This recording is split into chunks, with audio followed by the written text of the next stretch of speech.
presidente, venho ao pequeno expediente deste dia para parabenizar os comerciários brasileiros, especialmente, deputado Magno, os comerciários maranhenses, pela comemoração do dia 30,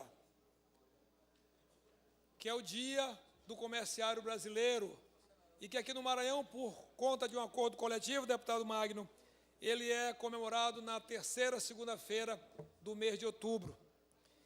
E esse 30 é um dia importante. Eu fiz um pouco de pesquisa e verifiquei que no início do século XX começavam a surgir, deputado, as primeiras associações e uniões que posteriormente transformaram-se em sindicatos de empregados do comércio.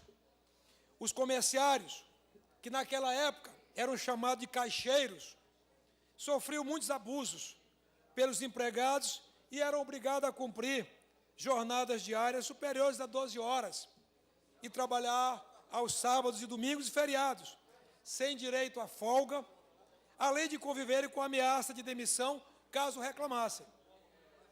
As primeiras mobilizações dessa categoria contra o assédio e explorações sofridos por tais trabalhadores foram com a criação em 1908, da União dos Empregados do Comércio do Rio de Janeiro, e em 1925, com a União dos Empregados do Comércio de Belo Horizonte, hoje sindicatos comerciários.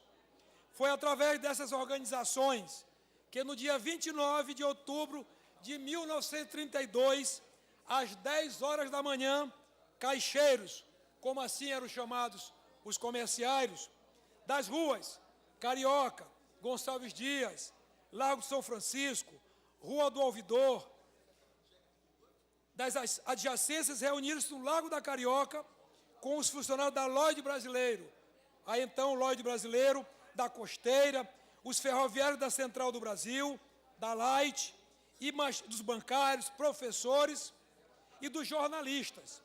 Essa multidão marchou em direção ao Palácio do Catete, que naquela época era a sede do governo federal, onde foram recebidos pelo então presidente da República, Getúlio Vargas, que recebeu as reivindicações dos comerciários.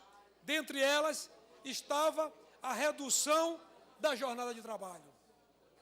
Getúlio Vargas, naquele memorável dia, assina o Decreto-Lei de número 4.042, de 29 de outubro de 1932, regulamentando a jornada de trabalho, reduzindo a carga horária de 12 para 8 horas e o repouso remunerado aos domingos.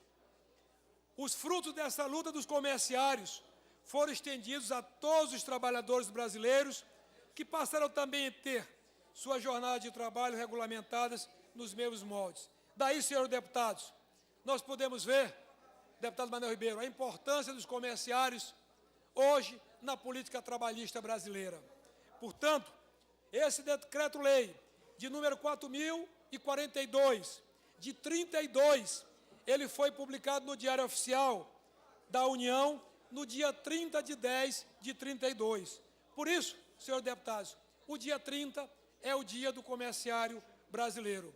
E aqui no Maranhão, como disse, por força de um acordo coletivo, os nossos comerciários comemoram na terceira segunda-feira do mês de outubro.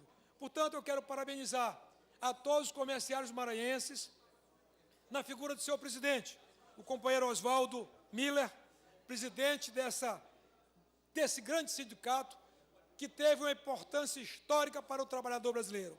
Em nome dele, de toda a sua diretoria, rendo minha homenagem nessa data, neste momento, desejando aos comerciários que usem desse dia, usufruam deles, porque a sua participação é importantíssima para a nossa sociedade e o sindicato tem uma força imensa na nossa política trabalhista brasileira. Eram estas as minhas palavras, senhor presidente. Muito obrigado.